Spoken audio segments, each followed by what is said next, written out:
Joseph, good morning. How are you? Dr. Joseph, can I ask you a few questions? You have a head of a department currently under investigation. Is that concerning to you? Anything you'd like to say to parents?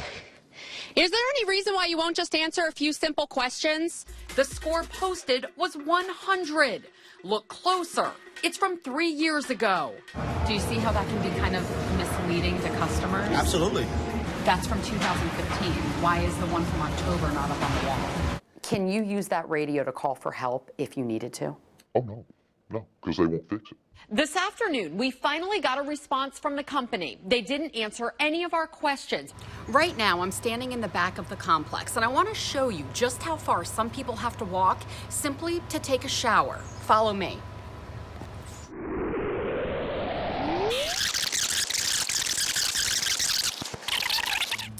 Well, we finally made it. Now, can you imagine doing that first thing in the morning?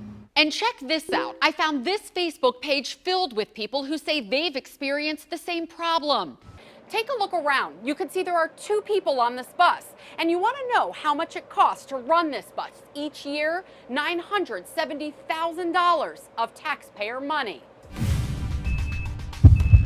They're known for being fast.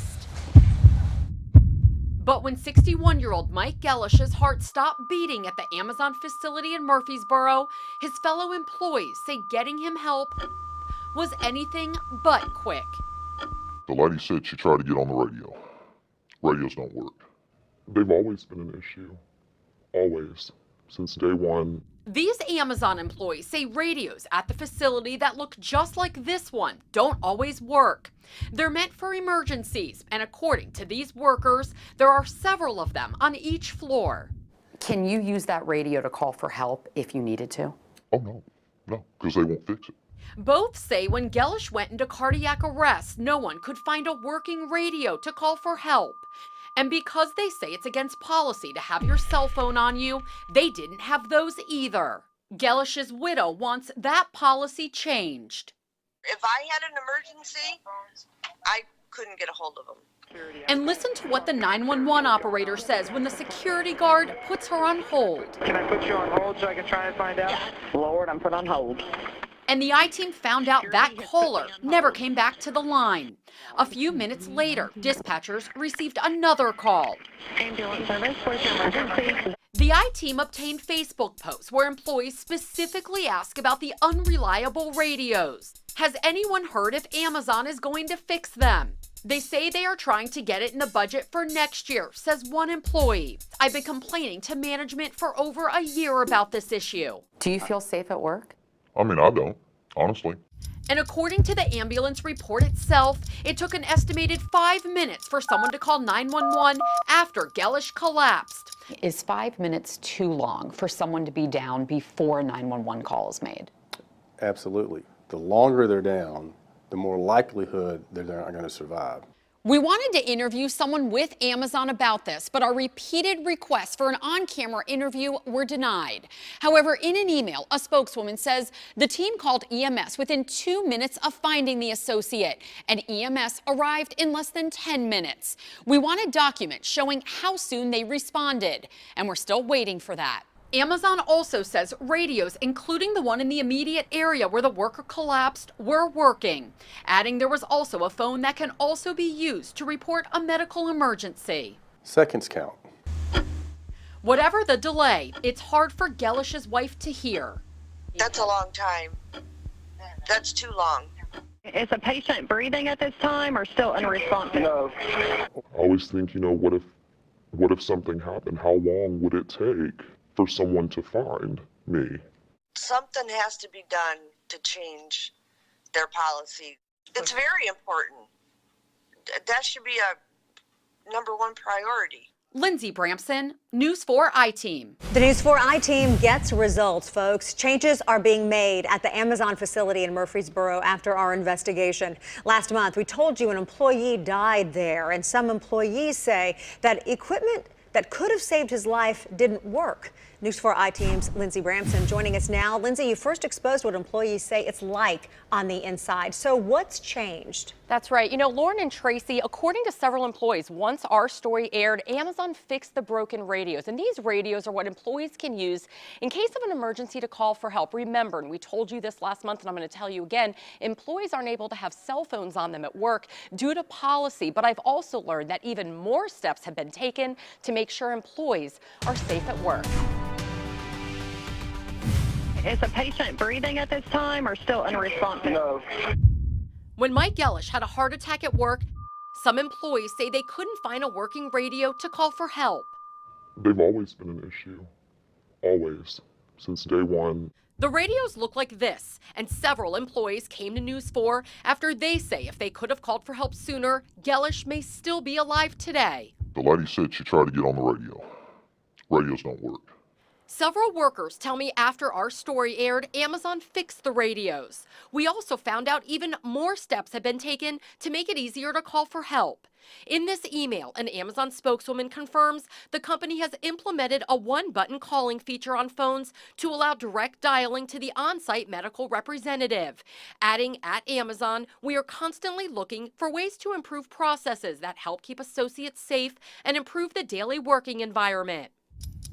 We also told you it took an estimated 5 minutes for someone to call 911 after Gellish collapsed. That's according to the ambulance report obtained by the I-Team. And when someone finally did call 911, the dispatcher was put on hold. Lord, I'm put on hold. These workers say they're happy to see changes being made so that hopefully something like this never happens again. Lindsay Bramson, News 4 I-Team. If your home catches fire, do you know how long you have to get out? Our investigation found a startling difference in how fast a home can burn depending on how old it is. Here's the News 4 I-Team's Lindsay Bramson. It was a night Renee Scales wishes she could forget. It's like the fire was chasing us. When I first came out, I was like, okay, the fire's under me. I can't get to the front door. I can't get out this back door. She suffered second and third degree burns on her hands and face. And when the flames were finally out, this is what was left. Out of everything terrible that's happened, something good is coming from it. That something good is a new home. But the News 4 I-Team has uncovered information Scales and every new homeowner should know. 20 years ago, you had 20 to 30 minutes to get out of a burning home safely. Now, you have less than 3 minutes before fire officials say you're unable to escape. Not saying the homes aren't safe. It's just they don't stand up under fire conditions like old homes used to. The materials builders use these days are different than what was used decades ago. For example, they're cheaper. It also allows builders to get homes up faster. Let me show you what I'm talking about. These wood panels up on the ceiling, they're more lightweight than what was used, say, 30 years ago. And these metal plates you see, they expand and come loose during a fire, causing the wood to collapse. And these are just two examples fire officials say can cause a home to burn faster. The difference is lightweight construction is not as durable under a fire condition as the old legacy construction. The structure could collapse a lot faster. So we put it to the test. The wood on the left is what's used to build new homes. On the right, that's legacy construction, wood used to build homes 30 years ago. We watched as both started to burn. It took less than a minute to see flames on the newer construction. 9 minutes later, the wood on the left collapses. Oh, there she goes. We flipped both pieces over to find the older wood charred but still intact. Would you say that this would give a person a pretty good indication of just how quickly their home could burn? Yes, their homes are safe. I'm not trying to say their homes are not safe. However, under a fire conditions, you don't have as much time in a newer home to evacuate than you do in an older home. Renee is excited for her new home. It will have new electrical wiring and more smoke detectors. So now it's not just the kitchen, one downstairs and one upstairs and hallways in between the bedrooms. It's actually in each bedroom is now what codes are saying. It's important to note all the new materials being used are in fact code compliant. Right now, only 3 states in the entire country require homes have sprinklers in them, and Tennessee is not one of them. However, we do have a list of everything homes in Tennessee do need to have in order to be code compliant. You can find that right now on our website, WSMV.com. Reporting for the News 4i team, I'm Lindsay Bramson.